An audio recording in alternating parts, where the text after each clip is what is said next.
Hi everyone, Kelly here. I'm just going to show you some extra super duper exercises for ankles.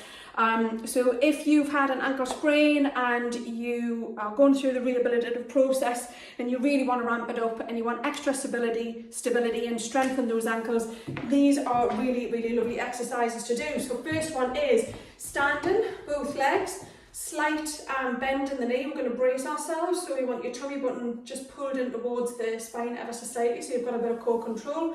Doesn't really matter where the hands are, to be fair. And then what we're going to do is we're just going to dig our heel and then come back. And then imagine you've got a clock face and you're just tapping at 7 o'clock and then coming back. And then you're going to take the leg around you, almost like we're doing a plie, and we're going to tap it, what number is that? Probably about 5 o'clock, and then coming back.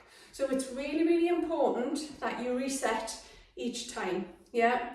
If you want to ramp this up a little bit more, I mean, you'll find that the stability leg, so the leg that isn't doing anything, that is staying there still, that'll be working really hard. But if you want to ramp it up even more, then you hover the foot. Hover, hover. Lovely. So we'll try the not so good leg now. So if you're doing this at home, always do the good leg first and then the not so good leg. So for me, this is my not so good leg and it is definitely harder to do it on this side. So we're resetting each time, yeah. Digging in, pointing out to the side at the back, tiny little bend with the knee. And then if you want to make it even more difficult, then we're just going to hover. Resetting each time and hovering out at the back. Okay, so that's the first one. Really good, excellent for all the little nuances of the ankle. Next one is we're going to put ourselves in a nice juicy squat.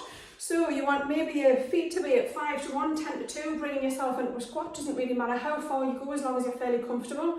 Nice and straight in the back. So if I'm showing you this from this side, we want to be in a position, you'll all know how to do a squat by now if you're one of my patients, or if you've watched any of my videos, I do a lot about squats.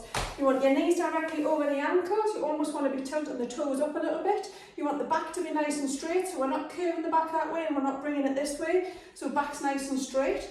So this is where we want to be, so we're in our squat, and then a way to really ramp up extra activity in the ankles and in the calves is just to let go of the heels. So bring the heels up and then really slowly taking them off, bringing them down, bringing them up and then slowly bringing them down.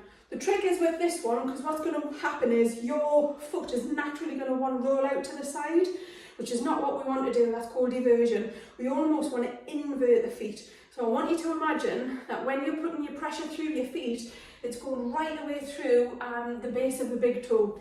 So we'll come into our squat again and we'll do that again. It doesn't really matter where your hands are. So really applying pressure at the ball of the feet. The heel comes up, or the heels come up, and then nice and slowly back down. Heels come up, and then nice and slowly back down. So there needs to be an awful lot of control in this in order to make sure that you're nice and stable and secure within those ankle joints. So have a go at those and let me know what you think. If you want me to make videos on anything in particular, please let me know that also. Take care, bye.